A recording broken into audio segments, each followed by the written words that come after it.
चलिए आइएगा, कल हम आपको कहाँ तक पढ़ा दिए थे? प्रकाश के परावर्तन के प्रकार, प्रकाश के परावर्तन के प्रकाश के परावर्तन के प्रकार। यहाँ पे ध्यान दीजिएगा, प्रकाश के परावर्तन के नियम पूछेगा तो भी दो होता है, प्रकाश के परावर्तन के प्रकार पूछेगा तो भी कितना होता है? दो। अच्छा, नियम पूछेगा तो पहला नियम क्या चीज कहता था? आपतन कोण परावर्तन कोण के क्या चीज होता है? बराबर। आपतन कोण परावर्तन कोण के बराबर। दूसरा नियम क्या चीज कहता था? आपतित किरण, परावर्तित किरण तथा आपतन बिंदु पर खींचा गया अभिलंब तीनों एक ही तल में होता है। तीनों क्या चीज होता है? एक ही तल में होता है। फिर उसके बाद देखिएगा प्रकाश के परावर्तन के प्रकार। प्रकाश के परावर्तन के प्रकार, प्रकाश के परावर्तन कितने प्रकार होते हैं? दो। प्रकाश के परावर्तन के कितने प्रकार? दो। पहला नियमित परावर्तन और दूसरा अनियमित। बताइएगा, नियमित परावर्तन जो प्रकाश के नियम का पालन करता है उसे क्या चीज कहते हैं? आप लोग अगर हमारे नियम का पालन कीजिएगा तो कौन सा परावर्तन? नियमित परावर्तन। क्या कि नाम भी वैसा ही है, आए समझ में? जो हमारे नियम का पालन कीजिएगा क्या हो जाएगा? नियमित परावर्तन। और जो हमारे नियम का पालन नहीं कीजिएगा अनियमित। नियमित परावर्तन होने के लिए सतह को समतल होना चाहिए कि वक्र? सिंपल सी बात है भैया, अगर सतह समतल रहेगा आएगा टकरा के लौटेगा, और अगर वक्र रहेगा तो जैसे तैसे टकरा जाएगा। तो बताइए, अगर सतह समतल है तो आएगा, प्रकाश के परावर्तन के नियम का पालन होगा। तो बताइए साथी, नियमित परावर्तन होने के लिए सतह को समतल होना चाहिए कि वक्र होना चाहिए? समतल होना चाहिए। और अनियमित परावर्तन होने के लिए सतह को वक्र होना चाहिए। बताइएगा, दर्पण में नियमित परावर्तन होता है क्या अनियमित परावर्तन? क्योंकि दर्पण की सतह चिकनी होती है। दर्पण की सतह क्या होती है? चिकनी। तो जब चिकनी होगी तो दर्पण में बताइए कौन सा परावर्तन? नियमित परावर्तन होता है। अब आइएगा, इसके बाद हम आपको स्टार्ट करते हैं दर्पण। इसके बाद टॉपिक क्या चाहिए पढ़ना? दर्पण। दर्पण को इंग्लिश में क्या चाहिए बोलते हैं? मिरर। MIRROR, mirror. अब यहाँ पे ध्यान दीजिएगा, तो दर्पण में बताओ, पहले तो ये बताएंगे दर्पण का परिभाषा पूछेगा तो जिसमें नियमित परावर्तन होता है उसे क्या चीज कहते हैं? दर्पण। क्योंकि दर्पण में नियमित परावर्तन होता है, यह प्रकाश के नियम का पालन करता है। तो बताइए, जिसमें नियमित परावर्तन होता है उसे क्या चीज कहते हैं? दर्पण कहते हैं। अभी सुन लीजिएगा, पहले लिखिएगा बाद में, जिसमें नियमित परावर्तन होता है उसे क्या चीज कहते हैं? दर्पण। अब यहाँ पे ध्यान दीजिएगा, दर्पण में दो सतहें होती है। दर्पण में कितने सतह? दो। देखिएगा, एक तरफ होता है कलाई किया गया। क्या चीज किया गया? कलाई। कलाई मतलब होता है पेंट करना। कलाई का मतलब क्या होता है? पेंट करना। तो बताइए, नीचे जो पेंट, आप ऐनक कभी टूटा हुआ देखे हैं? टूटा हुआ ऐनक में देखिएगा, एक तरफ पेंट किया हुआ रहता है, एक तरफ हम लोग चेहरा देखते हैं। तो जिधर चेहरा देखते हैं उसको परावर्तक सतह बोलते हैं। उसको कौन सा सतह बोलते हैं? जिधर चेहरा देखते हैं परावर्तक सतह। जिधर चेहरा देखेंगे कौन सा सतह? और जिधर पेंट किया हुआ उसे कौन सा सतह? कलाई किया गया सतह। पूछे कि बताइए, दर्पण को कलाई करने के लिए क्या नेल पॉलिश से कलाई कर दीजिएगा तो दर्पण बन जाएगा? दुनहुन लाल दिखेगा, इधर और उधर दुनहुन क्यों दिखेगा? लाल। ऐसे समझ, घर पे सोचेगा कि हम अपने से ऐनक बना ले, नहीं बनेगा। क्योंकि जब दर्पण को कलाई कर देंगे, मान के चलो कोई कहेगा कि हम नेल पॉलिश से रंग देंगे, तो इधर भी लाल हो जाएगा, इधर भी लाल, चेहरा नहीं दिखेगा, खाली लाल लाल दिखेगा। आइएगा, तो दर्पण को कलाई करने के लिए अलग पेंट आता है जिसको बोलते हैं silver nitrate. Silver nitrate, silver nitrate, silver nitrate. तो पूछेगा क्वेश्चन कि बताइए, दर्पण को कलाई करने के लिए किसका प्रयोग किया जाता है? सिल्वर नाइट्रेट का। जिसमें नियमित परावर्तन होता है उसे क्या चीज कहते हैं? दर्पण। जिसमें नियमित परावर्तन होता है उसे दर्पण कहते हैं। दर्पण में कितने सतहें होती है? दो। जिधर चेहरा देखते हैं उसे कौन सा सतह?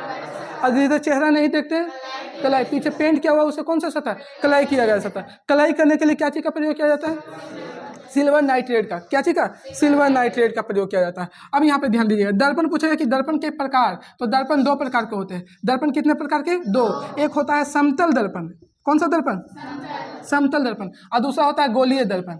कौन सा दर्पण? गोलीय दर्पण। और गोलीय दर्पण में दो प्रकार के होते हैं, एक अवतल और दूसरा का उत्तल। अवतल और उत्तल। तो बताएगा, जिसका परावर्तक सतह, परावर्तक मतलब जिधर क्या चीज देख रहे हैं? चेहरा। तो जिसका परावर्तक सतह समतल एकदम प्लेन होगा, चिकना होगा, जिसका परावर्तक सतह समतल होगा उसे कौन सा दर्पण? जिसका परावर्तक सतह उठा हुआ होगा उसे कौन सा दर्पण? उत्तल दर्पण। अभी इसको नहीं बांट रहे हैं, इसको बांट देते हैं। ये हो जाएगा अवतल, ये हो जाएगा कौन सा दर्पण? अवतल। ये कौन सा दर्पण? तो बताएगा, जिसका परावर्तक सतह उठा हुआ उसे उत्तल, उसे उठल। याद रखिएगा, उसे उत्तल और उसे उठल। जिसका परावर्तक सतह उठा हुआ उसे कौन सा दर्पण? और जिसका परावर्तक सतह धंसा हुआ है अवतल। उठा हुआ हो उत्तल, धंसा हुआ हो अवतल। याद हो गया। जिसका परावर्तक सतह समतल हो कौन सा दर्पण? जिसका परावर्तक सतह उठा हुआ हो, जिसका धंसा हुआ हो उसे उत्तल, उसे उठल। याद रखिएगा, उसे उत्तल और उसे उठल। हो जाएगा ना कंप्लीट? बताएगा, जिसका परावर्तक सतह उठा हुआ हो उत्तल, जिसका धंसा हुआ हो, और जिसका प्लेन हो, इसको प्लेन मिरर, इंग्लिश में प्लेन मिरर भी बोलते हैं। कौन सा मिरर बोलते हैं? Plane mirror. तो आइएगा, दर्पण लिख के डैश दीजिएगा, दर्पण। तो बताइए, दर्पण में नियमित परावर्तन क्या? नियमित परावर्तन लिखिएगा, दर्पण का परिभाषा लिखिएगा, जिसमें नियमित परावर्तन होता है, जिसमें नियमित परावर्तन होता है, दर्पण लिख के डैश दीजिएगा और लिखिएगा, जिसमें नियमित परावर्तन होता है, जिसमें नियमित परावर्तन होता है। अगर दर्पण ना होता ना तो बहुत सा लड़का अपना चेहरा नहीं देखता ना। अब बताओ दर्पण में क्या खासियत है कि लोग का खुद का कमी पता नहीं चलता है, अपने कमी को देखने के लिए क्या चीज़ का प्रयोग करते हैं, दर्पण का। यही चलते तो लोगों का अपना कमी नहीं दिखता, सामने वाला का कमी दिख जाता है कि कोई के नाक टेढ़ है, कोई के आँख टेढ़ है, समझ में आया, लेकिन खुद का कमी नहीं दिख रहा है कि हमारा कोची टेढ़ है। और कुची का प्रयोग करते हैं खुद का कमी देखने के लिए, दर्पण का। मतलब इंसान खुद का कमी नहीं देखता, खुद को कमी देखने के लिए दर्पण का प्रयोग किया जाता है। बताइएगा, तो जिसमें नियमित परावर्तन होता है, जिसमें नियमित परावर्तन होता है उसे दर्पण कहते हैं। जिसमें नियमित परिवर्तन होता है उसे क्या चीज कहते हैं, दर्पण कहते हैं। लिखिएगा, बताइएगा दर्पण में कितने सतह होती है, लिखिएगा दर्पण में 2 सतहें होती है। दर्पण में 2 सतह होती है, दर्पण में 2 सतह होती है।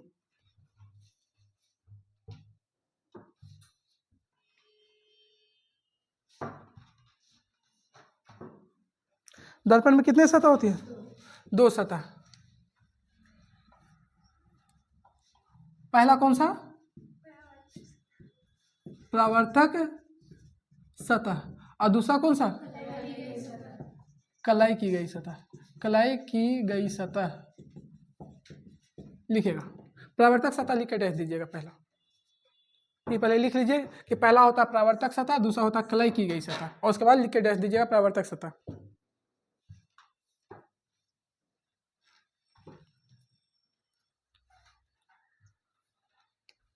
हो गया, परावर्तक सतह लिख के डैश दीजिएगा।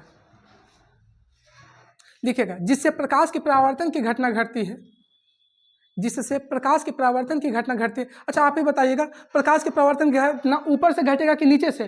जिधर चेहरा देख रहे हैं यहाँ से आएगा प्रकाश, इस तरह आएगा, यहाँ से टकरा के लौट गया, तो बताइए कौन सा किरण, आपतित किरण। ये कौन सा किरण, परावर्तित किरण हो जाएगा। तो यहाँ देखिएगा ऊपर वाला से, जिधर हम लोग चेहरा देखते हैं उधर से प्रकाश की परावर्तन की घटना घटती है। तो लिखिएगा, जिससे प्रकाश की परावर्तन की घटना घटती है, जिससे प्रकाश की परावर्तन की घटना घटती है, जिससे प्रकाश की परावर्तन की घटना घटती है उसे परावर्तक सतह कहते हैं। जिससे प्रकाश की परावर्तन की घटना घटती है उसे परावर्तक सतह कहते हैं।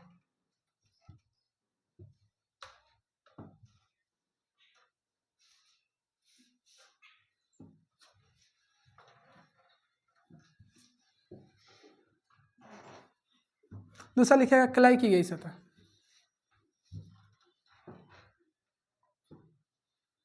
लिखेगा, जिस सतह पे कलाई की जाती है,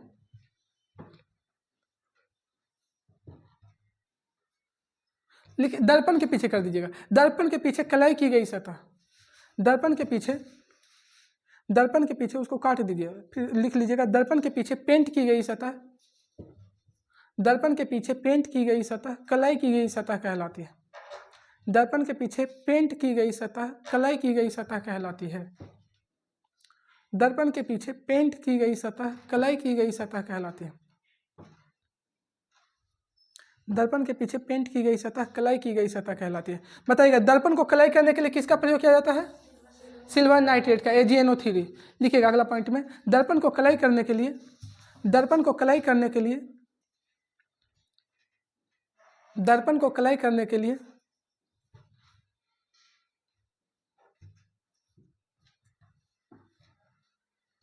दर्पण को कलाई करने के लिए सिल्वर नाइट्रेट, हिंदी में पहले लिख लीजिए उसके बाद सूत्र लिख लीजिएगा उसका, सिल्वर नाइट्रेट, नाइट्रेट, यही है सूत्र, AgNO3।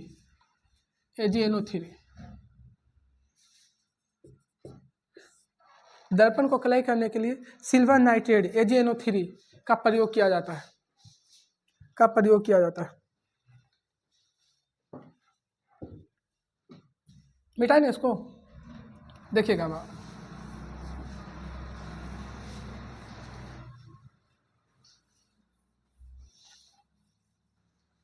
यहाँ पे ध्यान दीजिएगा।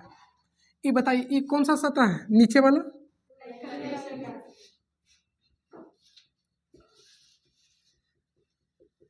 कलाई की गई सतह। बताएगा ये कौन सा सतह है, कलाई की गई सतह। बताइए कलाई करने के लिए क्या चीज़ का प्रयोग करते हैं? सिल्वर नाइट्रेट का, AgNO3। ये ऊपर वाला कौन सा सतह है? परावर्तक सतह। ऊपर वाला इसको बोलते हैं परावर्तक, मतलब जिधर चेहरा देखते हो कौन सा सतह हो जाएगा? परावर्तक सतह। चेहरा देखते हैं, ठीक है। आगे देखिएगा, ये देखिएगा, गौर कीजिएगा इधर। अच्छा, इसका नाम पूछेगा तो ये कौन सा दर्पण हो जाएगा? देखिए प्लेन है ना, तो कौन सा दर्पण हो जाएगा? इसको इंग्लिश में प्लेन मिरर भी बोल सकते हैं। अच्छा देखिएगा, इसका ये तो कलाई की गई सतह है, पीछे क्या चीज किया गया? कलाई। तो देखिए इसका परावर्तक सतह धंसा हुआ है कि उठा हुआ है? तो धंसा हुआ तो कौन सा दर्पण? अवतल। ये आपका हो जाएगा अवतल दर्पण। ये तो पहले हो जाएगा परावर्तक सतह।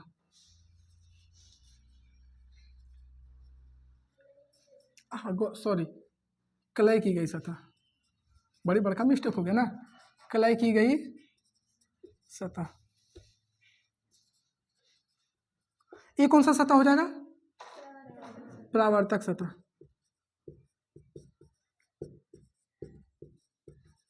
अब बताइए कौन सा दर्पण है?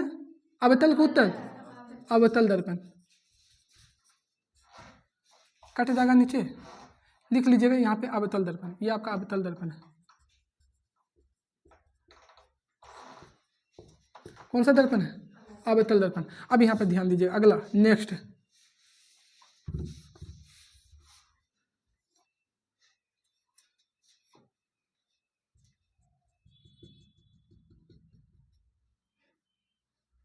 ये बताइए कौन सा सतह है? कलाई की गई सतह।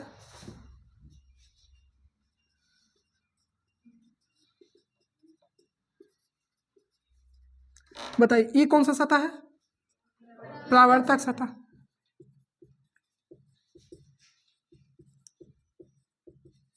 परावर्तक सतह। अच्छा इसका देखिए, परावर्तक सतह उठा हुआ है कि धंसा हुआ है?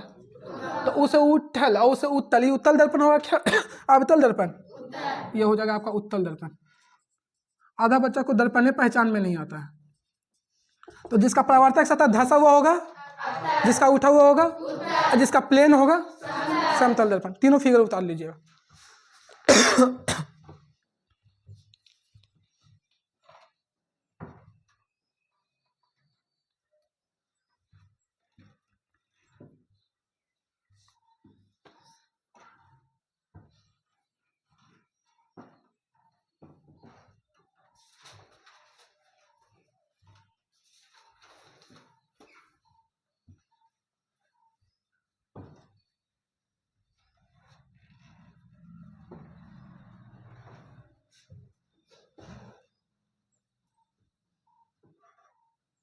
हो गया?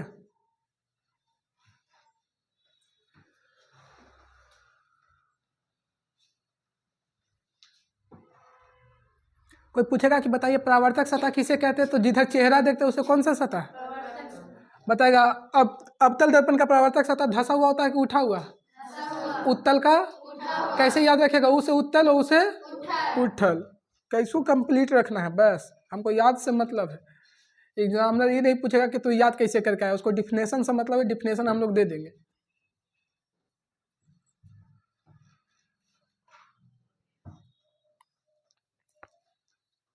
जल्दी उतारिएगा, हाथ थोड़ा फास्ट चलाइएगा।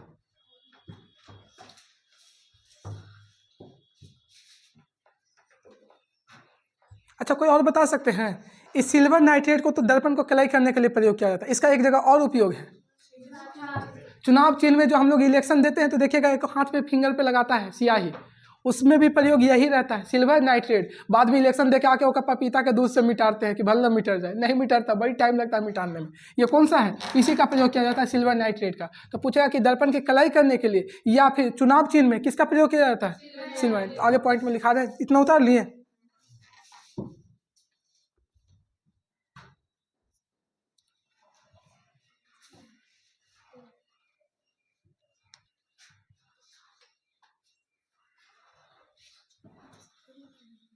जल्दी उतारो जी, इतना टाइम ले रहे हैं, उतार लें। अगला पॉइंट में लिखिएगा था, दर्पण को कलाई करने के लिए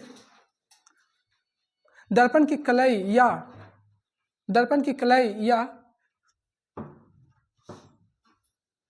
दर्पण की कलाई या चुनाव चिन्ह के लिए दर्पण की कलई या चुनाव चिन्ह के लिए, चुनाव चिन्ह के लिए, दर्पण की कलई या चुनाव चिन्ह के लिए, चुनाव चिन्ह के लिए सिल्वर नाइट्रेट का प्रयोग करते हैं।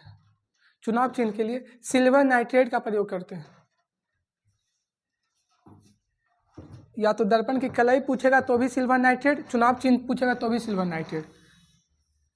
और आर्टिफिशियल बारिश के लिए किसका प्रयोग करते हैं? Silver iodide. कृत्रिम वर्षा के लिए सिल्वर आयोडाइड का प्रयोग करते हैं।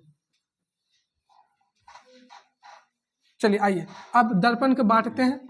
देखिएगा दर्पण के प्रकार, आगे देखिएगा यहाँ पे, इधर आवाज मत कीजिए। दर्पण का प्रकार, दर्पण के प्रकार बताएगा। दर्पण के कितने प्रकार होते हैं? 2। कौन कौन? समतल दर्पण और दूसरा का कौन सा होता है? गोलीय दर्पण। गोलीय दर्पण को भी 2 भाग में बांटेंगे।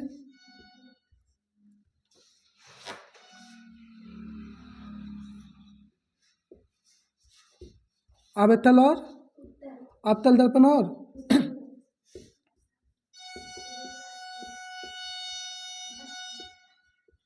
अवतल दर्पण और उत्तल दर्पण। चलिए इस डायग्राम को बनाएगा। बताएगा जिसका परावर्तक सतह, जिसका परावर्तक सतह समतल होगा कौन सा दर्पण? जिसका परावर्तक सतह धंसा हुआ होगा अवतल, जिसका उठा हुआ होगा उत्तल, जिसका उठा हुआ होगा कौन सा दर्पण? उत्तल दर्पण। जल्दी डायग्राम को बनाइए फिर आगे चलते हैं। अब इसके बाद समतल दर्पण लिख के डैश दीजिएगा। अब समतल दर्पण की ओर बढ़ रहे हैं, जिसको इंग्लिश में बोलते हैं प्लेन मिरर।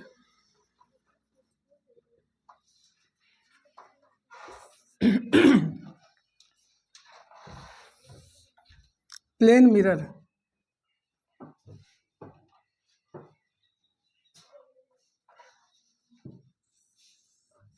प्लेन मिरर, समतल दर्पण।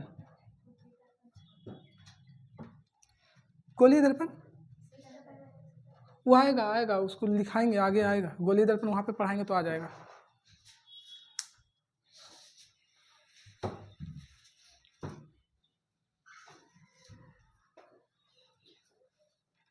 चलिए आइए, हो गया। अब स्टार्ट देखिएगा, पहले यहीं पे याद हो जाना चाहिए, घर पे नहीं। घर पे जो करना है यही करना है। वैसा दर्पण जिसका परावर्तक सतह समतल होता है उसे कौन सा दर्पण? जिसका परावर्तक सतह धंसा हुआ होता है, जिसका उठा हुआ होता है उत्तल। क्या होता है? उत्तल। यहाँ तक कंप्लीट है। तो पूछेगा बताइए अब समतल दर्पण देखिएगा। जिसका परावर्तक सतह, जिसका परावर्तक सतह, गौर कीजिएगा थोड़ा सा, अगर समतल होगा, परावर्तक सतह क्या होगा? तो कौन सा दर्पण? पूछेगा कि समतल दर्पण में कौन सा प्रतिबिंब बनता है? तो आभासी प्रतिबिंब। कौन सा प्रतिबिंब बनता है? आभासी प्रतिबिंब। समतल दर्पण में हमेशा कौन सा प्रतिबिंब बनता है? आभासी प्रतिबिंब। समतल दर्पण के सामने जितना ऊंचा वस्तु रखा जाता है, जैसे मान के चलिए समतल दर्पण यहाँ पे है, अगर यहाँ पे 5 मीटर का वस्तु रखा जाए तो उसका प्रतिबिंब भी कितना बनेगा? कि 6 बढ़ा के बना देगा? नहीं। तो समतल दर्पण के सामने जितना ऊंचाई का वस्तु रखा जाता है उसका प्रतिबिंब भी क्या चीज बनता है? उतना ही ऊंचाई का। तो समतल दर्पण के सामने अगर h ऊंचाई का वस्तु है तो उसका प्रतिबिंब भी कितना बनेगा? h ऊंचाई। अगर समतल दर्पण के सामने 10 मीटर के खड़ा है तो वो हमको बनाएगा भी कितना?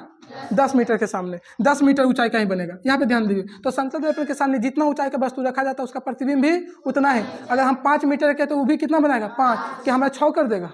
ऐसा कर देता तो बढ़िया रहता, कम से कम ऐनक में देख के खुश होते कि हम बड़ी लंबा है, लेकिन ऐसा होता नहीं है। जितना ऊंचाई का उतना ही दिखाएगा। हाँ अब देखिएगा, समतल दर्पण के सामने जितना दूरी पर वस्तु रखा जाता है उसका प्रतिबिंब भी उतना ही दूरी पर बनता है। जैसे समझिएगा कि हम इससे 5 मीटर की दूरी पर, मान लीजिए कि हम इससे कितना मीटर की दूरी पर, तो ये दर्पण है जो दर्पण से पीछे भी कितना दिखाएगा? 5 मीटर। दर्पण से पीछे कितना दिखाएगा? 5 मीटर। लेकिन फंसाएगा कहाँ? जो देखिएगा कहाँ फंसाता है। मान के चलिए समतल दर्पण के सामने हम कितना मीटर की दूरी पे है? 5। तो ये दूरी कितना मीटर हो गया? 5। लेकिन पूछेगा वस्तु से दूरी बताइए, तो वस्तु से 5 तो दर्पण हो गया, अब 5 पीछे दिखाएगा, तो 5 और 5 कितना हो जाएगा? 10।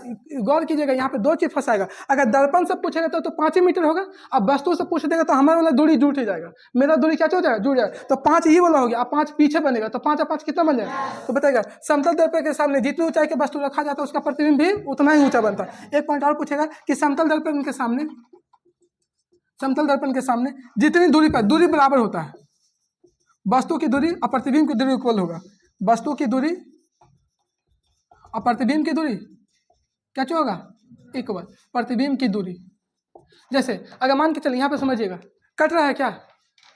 आइएगा, समतल दर्पण यहाँ पे गौर कीजिएगा। अगर मान के चले हम दर्पण से 5 मीटर की दूरी पर है, तो दर्पण से कितना मीटर की दूरी पर है, तो मेरा प्रतिबिंब जो फोटो बनेगा दर्पण में, दर्पण से कितना पीछे बनेगा, 5। लेकिन वस्तु से पूछेगा तो वस्तु से कितना हो जाएगा, 10। कहा कि 5 मेरा वाला हो गया, अब 5 पीछे बनाए तो 5 और 5 कितना हो जाएगा, 10। फिर से गौर कीजिएगा, सामने अगर मान के चलिए समतल दर्पण है, इससे हम 15 मीटर की दूरी पर है, कितना मीटर की दूरी पर, 15। तो बताओ, पूछेगा कि दर्पण से बताइए तो कितना होगा, 15। लेकिन वस्तु से पूछेगा तो 30। कहा कि 15 ही हो गया, वस्तु हम है तो 15 ही हो गया। आप 15 पीछे बनाए तो 15 15 कितना हो जाएगा, 30 हो जाएगा। तो बताइए समतल दर्पण की परावर्तक सतह कैसा होता है, कौन सा प्रतिबिंब बनाता है, कौन सा प्रतिबिंब, आभासी। बताइए समतल दर्पण के सामने जितना ऊंचा वस्तु रखा जाता है, इसका प्रतिबिंब भी उतना ही ऊंचा। अगर 10 मीटर का है तो प्रतिबिंब भी 5 मीटर का है तो प्रतिबिंब भी 5 मीटर का। बताइएगा समतल दर्पण के सामने जितनी दूरी पर वस्तु रखा जाता है, उसका प्रतिबिंब भी क्या चीज बनता है, उतना ही दूरी पर, उसका प्रतिबिंब भी उतना ही। अगर मान के चलिए हम 10 मीटर की दूरी पर, तो पीछे मेरा फोटो भी कितना बन रहा होगा।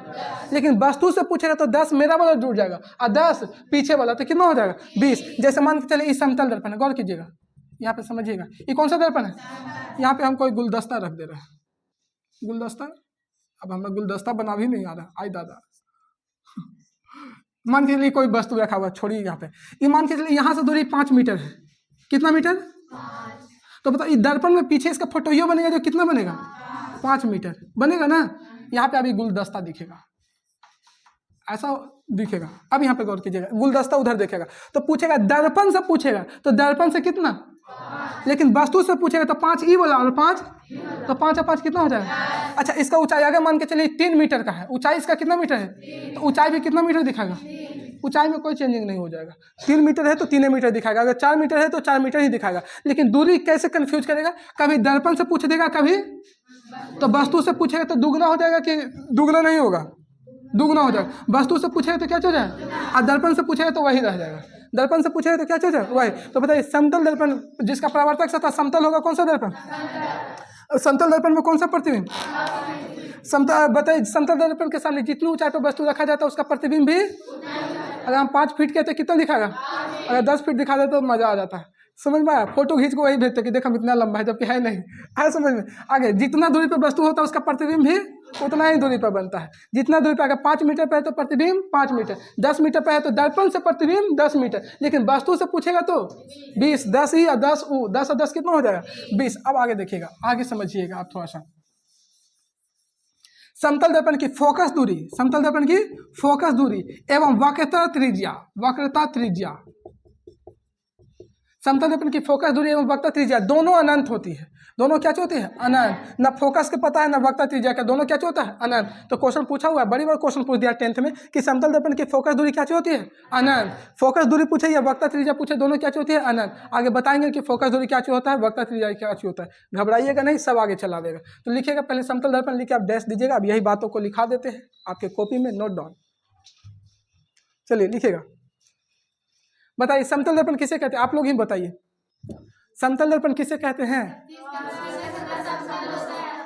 हाँ, जिसका परावर्तक सतह क्या होता है, समतल, जिसका परावर्तक सतह समतल। तो लिखेगा वैसा दर्पण जिसका परावर्तक सतह समतल होता है। एकदम पढ़िए ऐसा कि याद है जो हो जाए, घरे जाके याद करने की जरूरत नहीं है। कोई आपसे पूछे तो क्या कहना, बैठा के कहे रुक पूछ, तू काची पूछता है, तो सब हम बताएंगे। ये ना कि भागे लगे, उसको पकड़ के बांध देना, उसके बाद बताना, नहीं तो भागे लगेगा, कहेगा हमसे ज्यादा तेज है। देखिएगा, वैसा दर्पण जिसका परावर्तक सतह, वैसा दर्पण जिसका परावर्तक सतह समतल होता है, वैसा दर्पण जिसका परावर्तक सतह समतल होता है, वैसा दर्पण जिसका परावर्तक सतह समतल होता है, उसे समतल दर्पण कहते हैं। वैसा दर्पण जिसका परावर्तक सतह समतल होता है, उसे समतल दर्पण कहते हैं।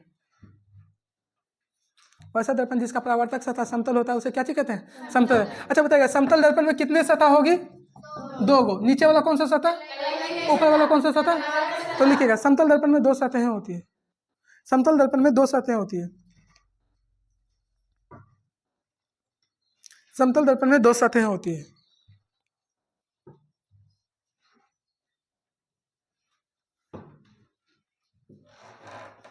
समतल दर्पण में कितने सतह है, 2। पहला लिखिएगा परावर्तक सतह, दूसरा कलाई की गई सतह। पहला परावर्तक सतह, दूसरा कलाई की गई सतह।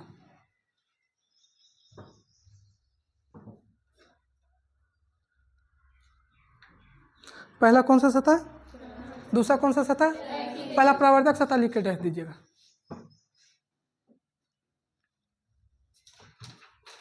देखिएगा, जिससे प्रकाश के परावर्तन की घटना घटती है, जिससे प्रकाश के परावर्तन की घटना घटती है, जिससे प्रकाश के परावर्तन की घटना घटती है,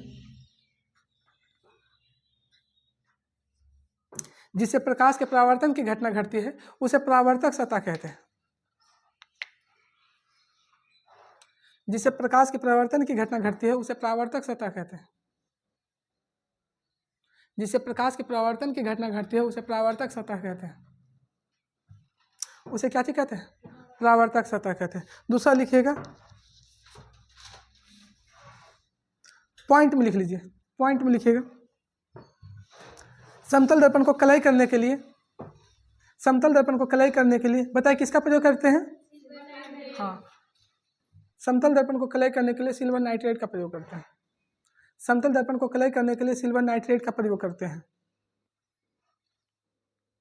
दर्पण पूछे या समतल दर्पण पूछे, कलई करने के लिए क्या चीज का, सिल्वर नाइट्रेट का प्रयोग करते हैं। किसका प्रयोग करते हैं, सिल्वर नाइट्रेट का। हो गया। अब यहाँ पे ध्यान दीजिए, आगे बताएगा समतल दर्पण में कौन सा प्रतिबिंब बनता है, आभासी की वास्तविक, आभासी। कौन सा प्रतिबिंब, आभासी। तो लिखिएगा नेक्स्ट पॉइंट में, समतल दर्पण में आभासी प्रतिबिंब बनता है। समतल दर्पण में आभासी प्रतिबिंब बनता है। समतल दर्पण में कौन सा प्रतिबिंब बनता है, आभासी प्रतिबिंब।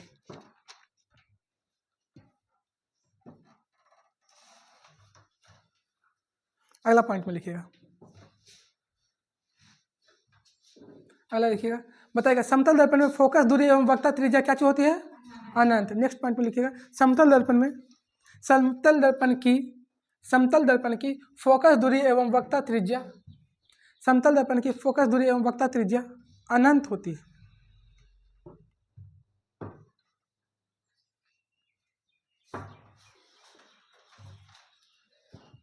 समतल दर्पण की फोकस दूरी एवं वक्रता त्रिज्या क्या चीज होती है, अनंत होती है। एक क्वेश्चन और लिख लीजिएगा, लिखिएगा, एक अभिसारी किरण पुंज समतल दर्पण पर आपतित होती है। एक अभिसारी किरण पुंज समतल दर्पण पर आपतित होती है। एक अभिसारी किरण पुंज समतल दर्पण पर आपतित होती है।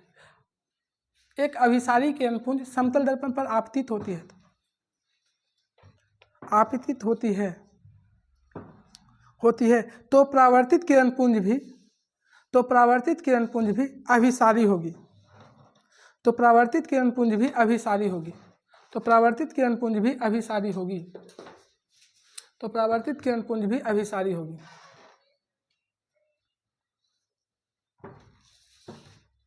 तो परावर्तित किरण पुंज भी क्या होगी, अभिसारी। अब यहाँ पे ध्यान दीजिएगा, अब इसका फिगर बना लीजिए, समतल दर्पण का फिगर कैसा होता है जो देख लीजिए। हम लोग जो चेहरा देखते हैं, जिसमें सुबह सुबह उठ के अपना फोटो देखते हैं, है ना, सुबह उठते पहले आईना के पास जाते हैं कि मुंह बिगड़ तो नहीं गया, है ना, फेशियल, मेकअप खराब हो गया है का, किस में देखते हैं, यही समतल दर्पण में। अपना मेकअप जो देखते हैं किस में देखते हैं, समतल दर्पण में। हमको लगता है अगर ये दर्पण नहीं होता ना तो मेकअप का कंपनी भी बंद हो जाता। मेकअप करते कुछ में देख के, मैं भी नहीं करता था। वो सामने बैठा देते कि देख के तू बताना कने लगल है कने बचल है, समझ में आया, मोबाइल में देख के क्या चीज। आइएगा,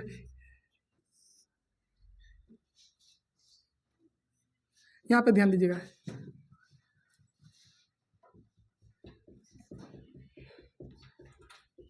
ये कौन सा है, अब तो तोहनी के रटा गया होगा एकदम, कलाई की गई सतह। ये कौन सा,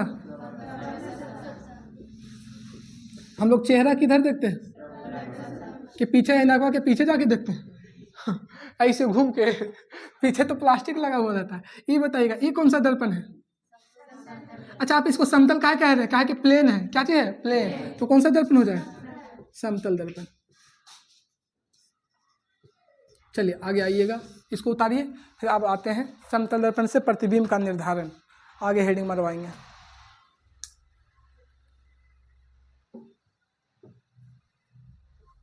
फिगर उतार लिए, चलिए मिटाएंगे इसको।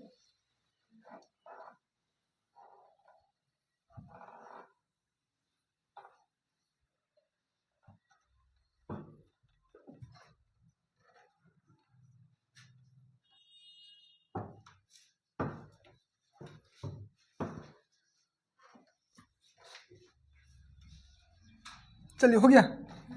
अब आइएगा, हेडिंग मारिएगा समतल दर्पण से प्रतिबिंब का निर्धारण। हेडिंग मारिएगा समतल दर्पण में मतलब प्रतिबिंब कैसे बनता है जो दिखाते हैं। हेडिंग लिखिएगा समतल दर्पण से प्रतिबिंब का निर्धारण। प्रतिबिंब का निर्धारण, समतल दर्पण से प्रतिबिंब का निर्धारण।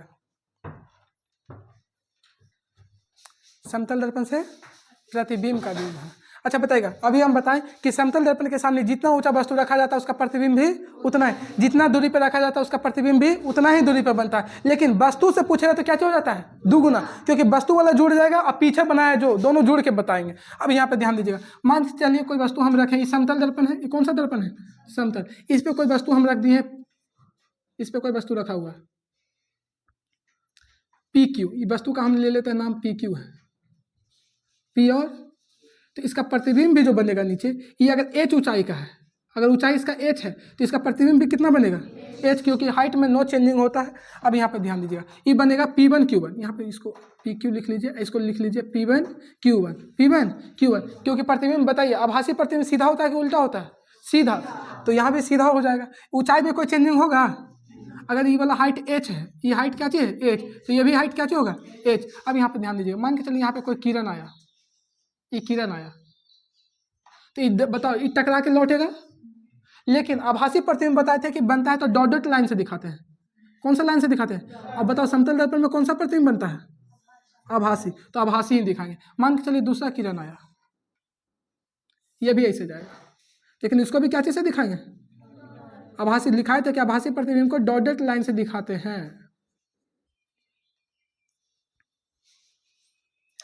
तीसरा किरण आया, ये आने वाला को कुछ ही बोलते हैं और जाने वाला को, ये भी आएगा तो ये भी बनेगा, यहीं पे मिलेगा डॉट डॉट लाइन से।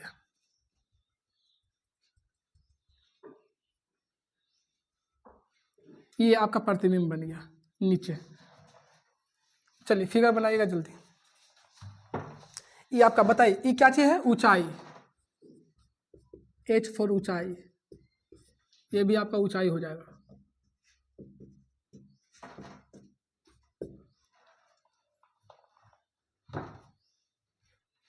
प्लेन मिरर, इसका नाम है आपका जाकर के प्लेन मिरर, इसको आप बोल सकते हैं जाके प्लेन मिरर, मिरर।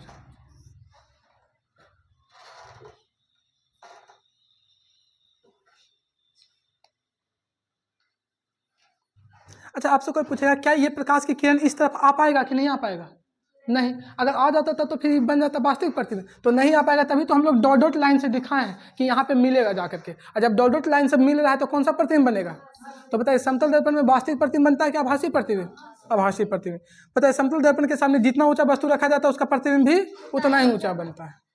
अगर 5 मीटर का है तो प्रतिबिंब भी कितना मीटर का, 5 मीटर का।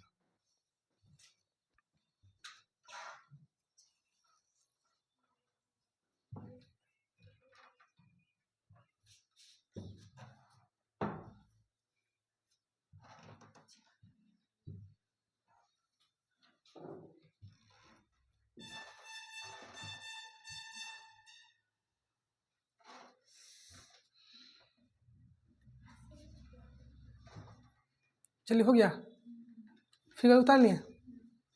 अब यहाँ पे ध्यान दीजिएगा, अब यहाँ पे 3 चीज लिखिएगा कि इसमें जो प्रतिबिंब बनता है, कौन सा प्रतिबिंब बनता है, कौन सा प्रतिबिंब, आभासी प्रतिबिंब। आभासी प्रतिबिंब बनता है। और बताइएगा आभासी प्रतिबिंब सीधा होता है कि उल्टा? आभासी प्रतिबिंब क्या होता है? सीधा होता है। अच्छा, आभासी प्रतिबिंब को कौन सा लाइन से मिलाते हैं?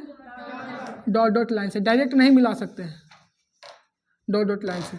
अच्छा, दूसरा देखिएगा, इसमें दूसरा पॉइंट पूछेगा कि बताइए इसमें जो होता है वस्तु की ऊंचाई या प्रतिबिंब की ऊंचाई क्या होता है? बराबर क्या लगेगा? क्या होता है? बराबर। तो अगला लिखेंगे वस्तु की ऊंचाई बराबर प्रतिबिंब की ऊंचाई होता है।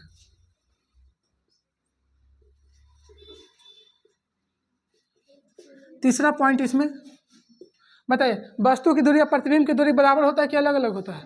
बराबर। कुछ पूछ दे समतल दर्पण में बराबर हो जाएगा। वस्तु की दूरी बराबर प्रतिबिंब की दूरी, मतलब जितना दूरी पर वस्तु रखा जाता है उसका प्रतिबिंब भी उतना ही दूरी पर बनता है।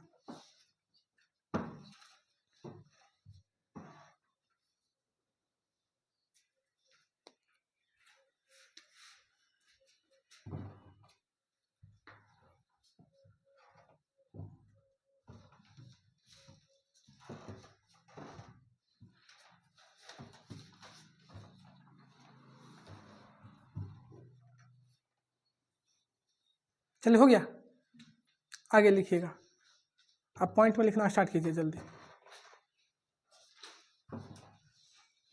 लिखिएगा समतल दर्पण में, जल्दी पहला पॉइंट में लिखिएगा समतल दर्पण में आभासी प्रतिबिंब बनता है। समतल दर्पण में आभासी प्रतिबिंब बनता है, जल्दी हाथ फास्ट चलाइएगा। समतल दर्पण में आभासी प्रतिबिंब बनता है, ताकि सब पीछे समझा दिए। समतल दर्पण में आभासी प्रतिबिंब बनता है।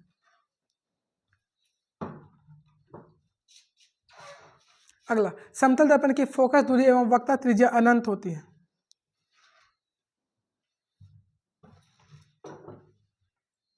समतल दर्पण की फोकस दूरी एवं वक्ता त्रिज्या अनंत होती है।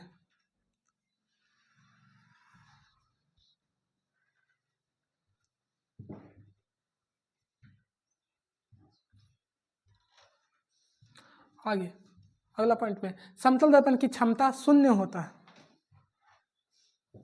समतल दर्पण की क्षमता शून्य होता है। समतल दर्पण की क्षमता शून्य होता है।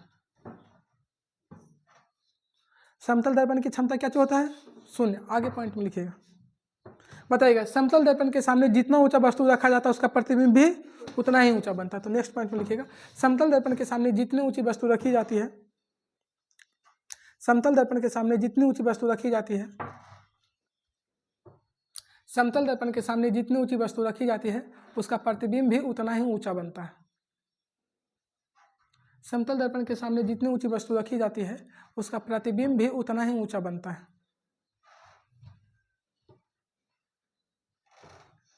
उसका प्रतिबिंब भी उतना ही ऊंचा बनता है।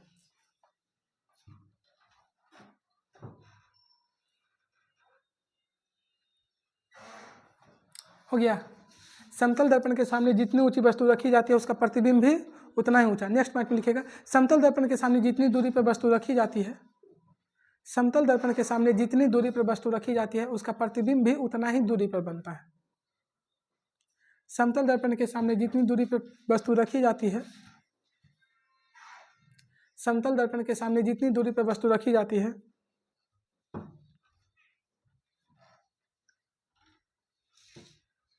समतल दर्पण के सामने जितनी दूरी पर वस्तु रखी जाती है उसका प्रतिबिंब भी उतना ही दूरी पर बनता है।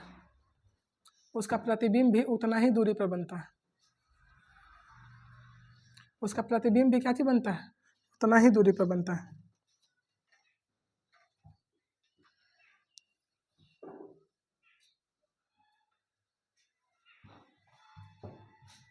अच्छा, यहाँ ध्यान दीजिएगा, अगर हो गया यहाँ तक लिख लिए ना, समतल दर्पण के सामने जितना ऊंचा वस्तु रखा जाता है उसका प्रतिबिंब भी उतना ही ऊंचा बनता है। जितना दूरी पर रखेगा उतना ही दूरी पर बनेगा। लेकिन अगर यहाँ ध्यान दीजिएगा, कंडीशन देखिएगा, समझिएगा यहाँ पे।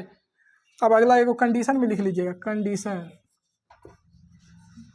कंडीशन अप्लाई होगा।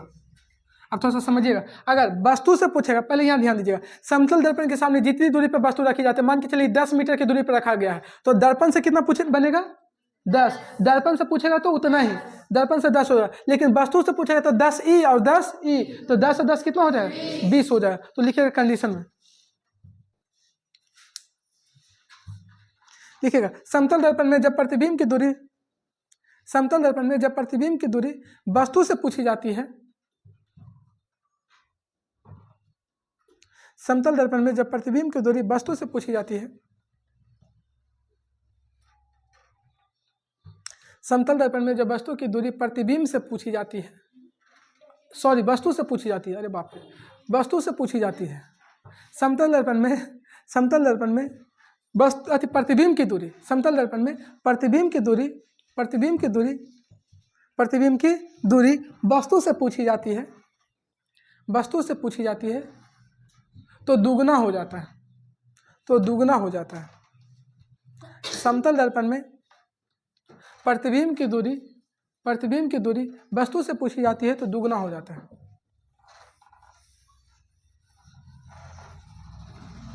क्या हो जाता है? दुगना। अब यहाँ पे ध्यान दीजिएगा, यहाँ पे ध्यान दीजिएगा, थोड़ा सा देखिएगा। अगर प्रतिबिंब की दूरी, यहाँ पे देखिएगा प्रतिबिंब, प्रतिबिंब, प्रतिबिंब की दूरी, प्रतिबिंब की दूरी अगर दर्पण से पूछेगा, यहाँ ध्यान दीजिएगा, दर्पण से, तो दर्पण से बताइए वही होगा कि नो चेंज, जितना पूछेगा उतना ही नो चेंज होगा, मतलब कोई चेंज नहीं। नो चेंज की जगह पर लिख सकते हैं वस्तु की दूरी, दर्पण से वस्तु की, वही रह जाएगा, नो चेंज हो जाएगा, नो चेंज कर दीजिए। और अगर वस्तु से पूछेगा, वस्तु से, तो बताइए क्या हो जाएगा? दुगुना। वस्तु से पूछेगा तो दोगुना, दो गुना। चलिए दो गुना, जल्दी कर लीजिए, इसको उतारिएगा।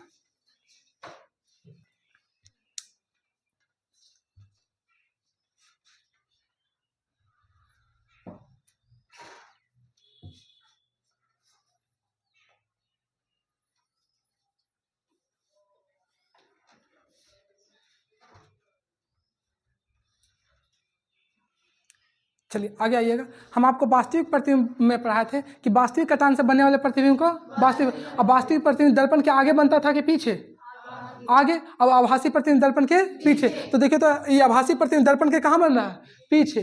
दर्पण के कहाँ बन रहा है? पीछे। पीछे को हम बोलते हैं दर्पण के दूसरी ओर, दर्पण के दूसरी ओर। आभासी प्रतिबिंब हमेशा दर्पण के पीछे बनता है, मतलब दूसरी ओर बनता है, और वास्तविक प्रतिबिंब हमेशा दर्पण के और आगे बनता है। तो लिख लीजिएगा नेक्स्ट पॉइंट में, लिखिएगा समतल दर्पण में प्रतिबिंब, समतल दर्पण में प्रतिबिंब, समतल दर्पण में प्रतिबिंब, प्रतिबिंब दर्पण के पीछे बनता है,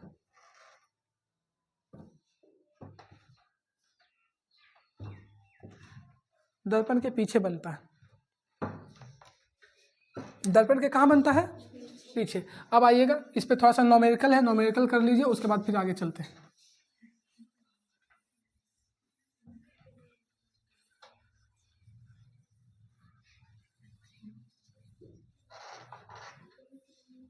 नॉमेरिकल लिखिएगा।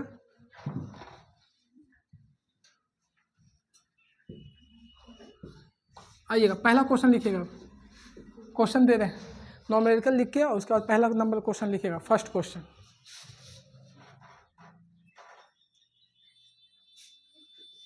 फर्स्ट क्वेश्चन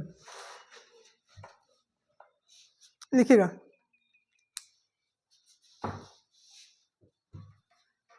देखिए, यदि किसी वस्तु को समतल दर्पण के सामने, यदि किसी वस्तु को समतल दर्पण के सामने, क्वेश्चन को बारीकी से पढ़िएगा, उसके बाद आंसर दीजिएगा। यदि किसी वस्तु को समतल दर्पण के सामने 10 सेंटीमीटर की दूरी पर रखा जाता है, यदि किसी वस्तु को समतल दर्पण के सामने 10 सेंटीमीटर की दूरी पर रखा जाता है, यदि किसी वस्तु को समतल दर्पण के सामने 10 सेंटीमीटर की दूरी पर रखा जाता है, यदि किसी वस्तु को समतल दर्पण के सामने 10 सेंटीमीटर की दूरी पर रखा जाता है, तो प्रतिबिंब दर्पण से कितनी दूरी पर बनेगा? तो प्रतिबिंब दर्पण से कितनी दूरी पर बनेगा? तो प्रतिबिंब दर्पण से कितनी दूरी पर बनेगा? बताइए जी, आंसर कितना होगा? कहाँ से पूछा है? दर्पण से, तो दर्पण से तो वही हो जाएगा जितना दूरी पे वस्तु है, तो आंसर इसका हो जाएगा 10 सेंटीमीटर। अगर इसी में वस्तु से पूछ देता तब कितना होता है 20 सेंटीमीटर, क्योंकि 10 हो गया दर्पण से और 10 हो गया वस्तु से, तो 10 और 10 20 हो जाएगा। आइए अगला क्वेश्चन लिखिएगा, सबसे बन गया ये वाला क्वेश्चन, आगे लिखिएगा। यदि किसी समतल दर्पण के सामने, यदि किसी समतल दर्पण के सामने 35 सेंटीमीटर की दूरी पर, यदि किसी समतल दर्पण के सामने 35 सेंटीमीटर की दूरी पर, 35 सेंटीमीटर की दूरी पर एक वस्तु को रखा जाता है,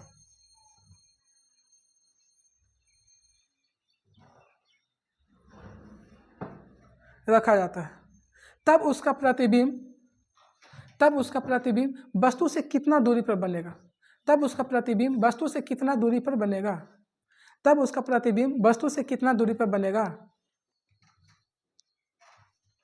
तब उसका प्रतिबिंब वस्तु से कितना दूरी पर बनेगा।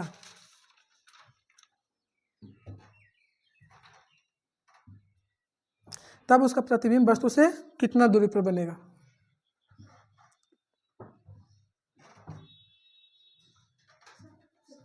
कितना हो जाएगा, जैसे समझ लीजिएगा, इसको हम फिगर से समझा देते हैं। 70 आ गया सबका आंसर।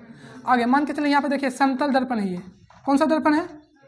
अगर मान के चलिए यहाँ पे कोई खड़ी है, कोई वस्तु खड़ा है, इसका दूरी कितना है, तो इसका प्रतिबिंब भी पीछे कितना बनेगा 35। लेकिन पूछा कहाँ से, दर्पण से कि वस्तु से, तो 35 ये वाला हो गया वस्तु से, अब 35 पीछे प्रतिबिंब, तब 35 और 35 कितना हो जाएगा 70 हो जाएगा। कितना लोगों को समझ में नहीं आया, कोई ऐसा जिनको समझ में नहीं आया, सबको समझ में आ गया। चलिए ठीक है, आगे आइएगा, अगला क्वेश्चन लिखिएगा।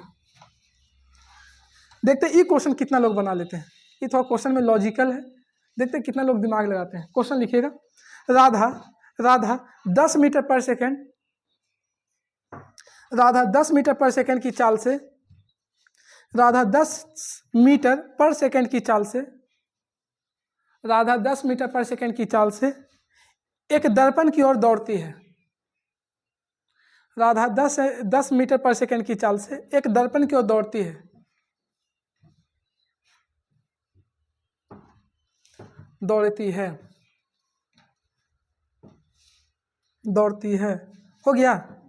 5 सेकेंड बाद, 5 सेकेंड बाद, 5 सेकेंड बाद,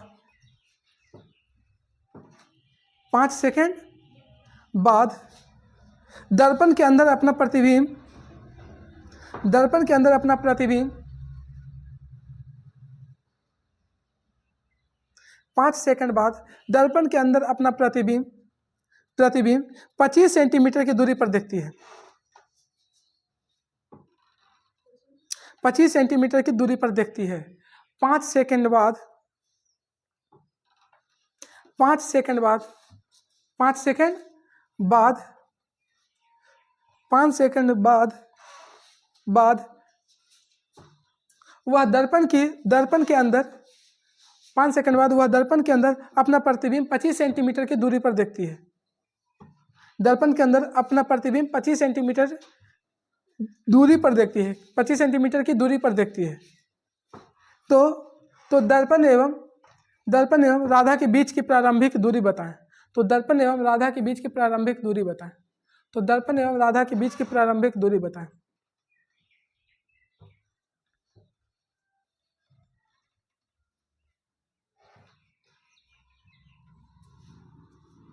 तो दर्पण एवं राधा के बीच की प्रारंभिक दूरी बताएं। जो बना दिए मान जाएगा कि क्वेश्चन बना दिए।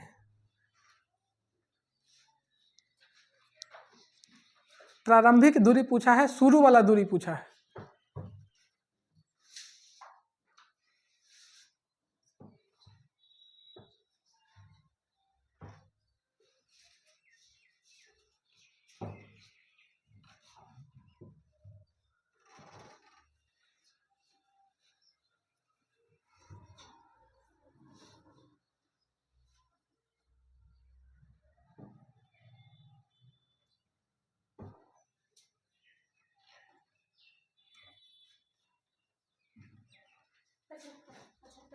पचहत्तर, चलिए जिनका जिनका 75 आया सही है, जिनका जिनका 75 आ गया है सही है। अब आइए पहले हम फिगर के अनुसार समझा देते हैं और फिर उसको बना के हम बता देते हैं। पहले देखिएगा चाल कितना है, चाल 10 मीटर पर सेकंड। अच्छा इसका मतलब कोई हमको समझा सकते हैं? 10 मीटर पर सेकंड कहने का मतलब 1 सेकंड में कितना मीटर चल रही है? 10 मीटर। 1 सेकंड में 10 मीटर। अब समय दिया है 5 सेकंड चली है, समय कितना सेकंड? अच्छा बताओ तो 5 सेकंड में वो कितना चल जाएगी? 1 सेकंड में 10 मीटर तो 5 सेकंड में 50 मीटर वो चल दी है। और दूरी पूछा है, क्या चीज पूछा है? दूरी पूछा है, प्रारंभिक दूरी पूछा है। क्या चीज पूछा है? प्रारंभिक दूरी। अच्छा थोड़ा सा यहाँ पे ध्यान दीजिएगा, तो हम दूरी निकालते हैं, दूरी बराबर चाल गुने, तो चाल कितना है? 10 मीटर पर सेकंड। और समय कितना है? सेकंड से सेकंड खत्म हो जाए तो बच जाएगा 10 पचे 50 मीटर। अब इसको फिगर से समझिएगा थोड़ा सा, 50 मीटर ये हो गया। अब थोड़ा सा हम फिगर से समझा रहे हैं। ये मान के चलिए समतल दर्पण है, यहाँ पे पहले राधा खड़ी थी,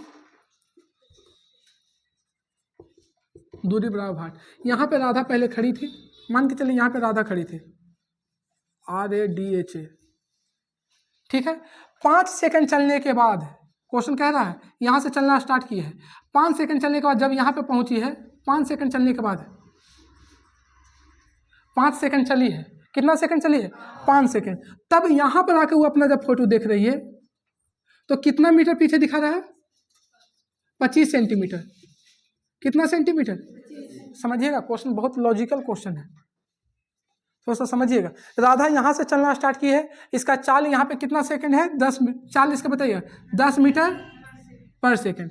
यहाँ से चली है 5 सेकंड वो चली है, तो बताओ 10 के स्पीड से 5 सेकंड चलेगी तो कितना चल दी? 50 मीटर। कितना मीटर चल दी? अब यहाँ पे आके रुक के अपना देख रही, सुस्ता रही है कि देखते हैं आप कितना दूरी पहुँचे। तो यहाँ जब पहुँच गई तो अब यहाँ से फोटो उसको दिख रहा है कि मेरा फोटो पीछे दर्पण के पीछे कितना बन रहा है? 25 सेंटीमीटर। इसका मतलब ये भी दूरी कितना हो जाएगा? तब तो यहाँ से 25 बन रहा है पीछे, तो ये का मतलब ये भी दूरी कितना होगा? 25। पूछा कि बताइए दर्पण से प्रारंभिक दूरी बताइए। दर्पण से क्या चीज बताइए? प्रारंभिक दूरी। दर्पण से प्रारंभिक दूरी, तो बताओ 25 ये वाला, अब 50 चली थी, तो 25 और 50 कितना हो जाएगा? 75। मतलब कि दर्पण से प्रारंभिक दूरी लिखेंगे, दर्पण से प्रारंभिक दूरी।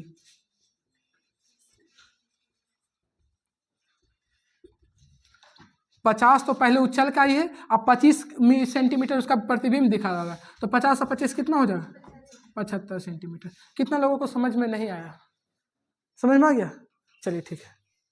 समझ में नहीं आया फिर से बता दें। देखिएगा चाल कितना दिया हुआ है, समय कितना है, यहाँ से उछलना स्टार्ट की है राधा, यहाँ पे पहले खड़ी थी, चलना स्टार्ट की है, 5 सेकंड चली है, 10 के स्पीड से 5 सेकंड चली तो कितना आ गया? 50 मीटर। फिर कह रही कि यहाँ पे आके जब 50 मीटर चल देती है तो रुक के अपना फोटो देखती है दर्पण में कि हम कितना दूरी पर है, तो उसका प्रतिबिंब 25 सेंटीमीटर की दूरी पर दिखता है। यहाँ से खड़ी होने के बाद देखती है तो कितना सेंटीमीटर, इसका मतलब ये भी कितना होगा, तब ना पीछे 25 दिखाया, तो 25 ये वाला हो गया और 50 ये वाला जो चल के आई थी, तो 25 पूछा कि दर्पण से, ना कि वस्तु से पूछा है। किससे पूछा है? दर्पण से। दर्पण से राधा के बीच की दूरी बताइए, प्रारंभिक दूरी। तो 25 ये और 50 ये, 25 और 50 कितना हो जाए? यही जोड़ के बता दिए। अब समझ में आया कि नहीं आया समझ में? चलिए उतारिएगा जल्दी, फिगर सही तो उतार लीजिएगा ताकि फिगर पे ज़्यादा समझ में आएगा।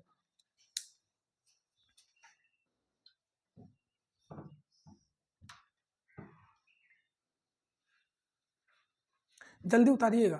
एक क्वेश्चन और इसी पे देते हैं, देखते हैं कितना लोग इसका जवाब दे पाते हैं।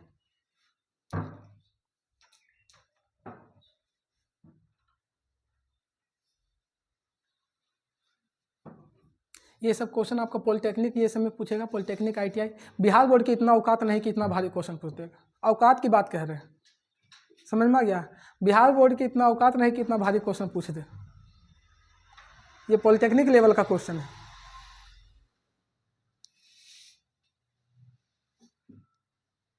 बिहार बोर्ड में लेके बने कैसे जाता है एग्जाम देने के लिए जो इतना भारी क्वेश्चन पूछ देगा।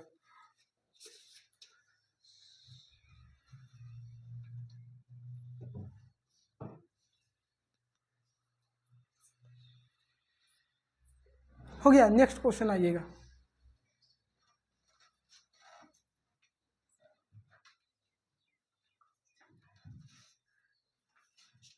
चलिए आइए लिखिएगा। अगर कोई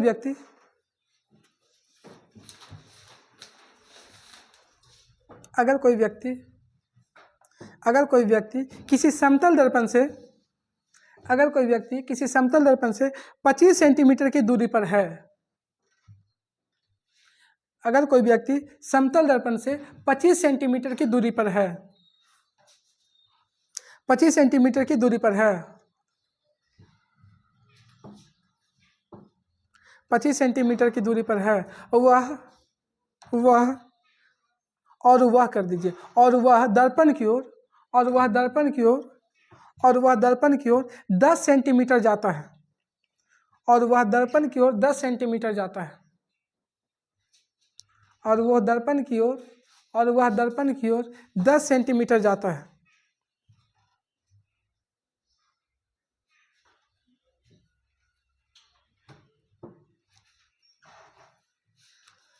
दस सेंटीमीटर जाता है, तो प्रतिबिंब की प्रारंभिक स्थिति, तो प्रतिबिंब की प्रारंभिक स्थिति,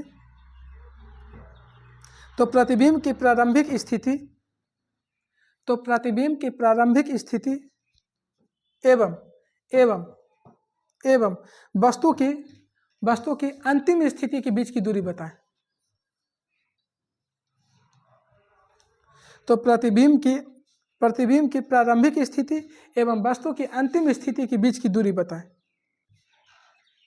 बनाइए, कितना लोग देखते हैं इसका आंसर दे देते हैं। फिगर पे काम कीजिए, ज़्यादा समझ में आएगा।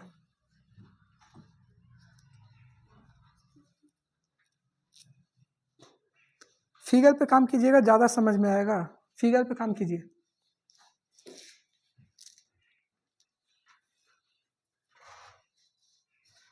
पहले डायग्राम फिगर पे देखिए ना बना करके, बहुत होगा तो गलती होगा।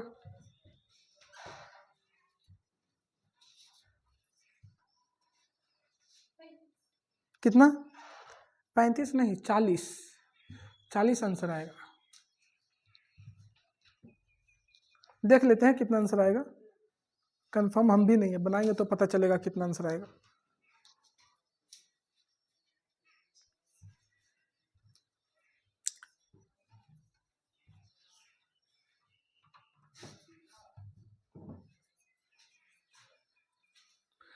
क्वेश्चन में थोड़ा समझिएगा। प्रतिबिंब की प्रारंभिक स्थिति और वस्तु के बीच की दूरी पूछा है ना।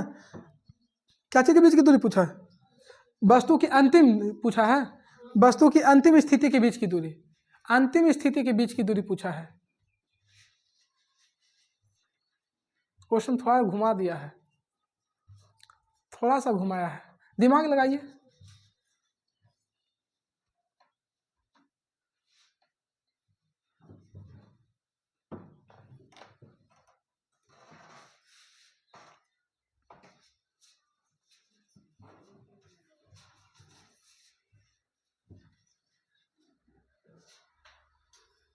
चलिए आइए अब हम बनाते हैं। समझिएगा। पहले फिगर के अनुसार देखिएगा, उसके बाद पता चल जाएगा। फिगर पे समझिएगा। ये आपका, यहाँ ध्यान दीजिए, ये आपका कौन सा दर्पण है? कौन सा दर्पण बताएगा? कितना दूरी पर कोई व्यक्ति खड़ा था? पहले यहाँ ध्यान दीजिएगा, ये खड़ा था 25 सेंटीमीटर की दूरी पर। ये दूरी, ये टोटल डिस्टेंस यहाँ से यहाँ तक, कोई आदमी है, मान के चलिए कोई आदमी है, मैन। ये टोटल डिस्टेंस कितना सेंटीमीटर? 25 सेंटीमीटर। तो इसका प्रतिबिंब भी कितना बनेगा?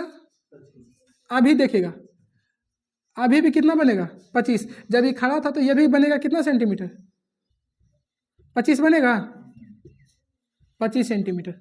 गौर कीजिएगा, 25 सेंटीमीटर। कितना सेंटीमीटर वो आगे चल के आता है? अगर मान के चलिए वो 10 सेंटीमीटर चला तो यहाँ पहुँच गया। ये 10 सेंटीमीटर ही चला है, 10 सेंटीमीटर क्या है? चला है। तो ये कितना बचेगा? तब ना भैया 10 और 15 जोड़ेंगे तो 25 बनेगा। तो इधर भी कितना सेंटीमीटर ही बनेगा? 10 सेंटीमीटर ही चला है, तो ये भी कहाँ हो जाएगा? 15 सेंटीमीटर। अब देखिएगा, क्वेश्चन कुछ पूछा है, जो क्वेश्चन आपको इतना तक सबको समझ में आ रहा होगा। क्वेश्चन पूछा है कि प्रतिबिंब की प्रारंभिक स्थिति, तो प्रारंभिक यहीं पर ना था, स्टार्टिंग कहाँ से किया है? यहाँ से। तो प्रतिबिंब की प्रारंभिक स्थिति, प्रतिबिंब की प्रारंभिक स्थिति, प्रारंभिक स्थिति और वस्तु की अंतिम स्थिति, वस्तु की अंतिम, तो वस्तु अंतिम कहाँ पहुंचा हुआ है? यहाँ पे वस्तु की अंतिम स्थिति पूछा है, ना कि शुरू वाला पूछा, वस्तु की अंतिम स्थिति। तो वस्तु की अंतिम स्थिति ये वाला है, वस्तु की अंतिम स्थिति, वस्तु की अंतिम स्थिति। अच्छा बताइए, प्रारंभिक स्थिति कितना सेंटीमीटर और अंतिम स्थिति कितना? अब बीच की दूरी 25 प्लस 15 जोड़ेगा तो कितना हो जाएगा? 25 प्लस 15 जोड़ेगा तो कितना हो जाएगा? 40 सेंटीमीटर। यही आंसर हो जाएगा। क्वेश्चन थोड़ा सा लॉजिक किया था।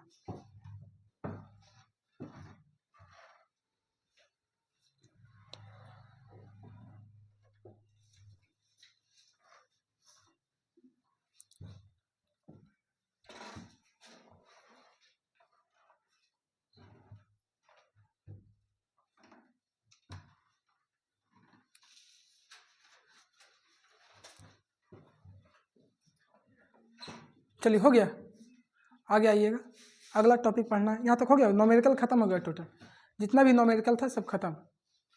देखिए इस तरह का क्वेश्चन जब भी हो डायग्राम से बनाइएगा, फिगर पे बनाइएगा तुरंत बन जाएगा। और अगर डायरेक्ट बनाना सोचिएगा काम ही नहीं करेगा, दिमागे काम नहीं करेगा। तो डायरेक्ट फिगर पे लगाइए, फट से बन जाता है, पता चल जाता है कि क्या करना है।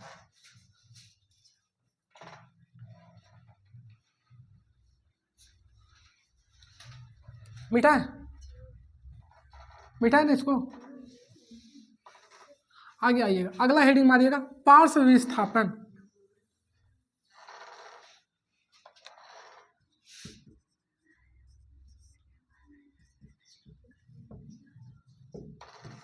पार्श्व विस्थापन हेडिंग मारिएगा जल्दी। अगला टॉपिक पढ़ना है पार्श्व विस्थापन। क्या चुआ? पेन खत्म,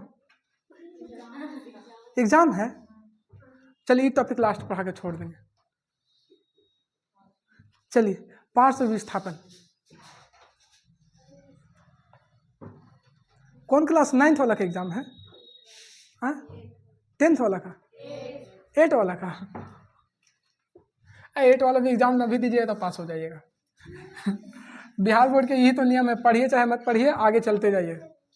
9 बजे से है एग्जाम, कितना बजे से है? 9:30 से।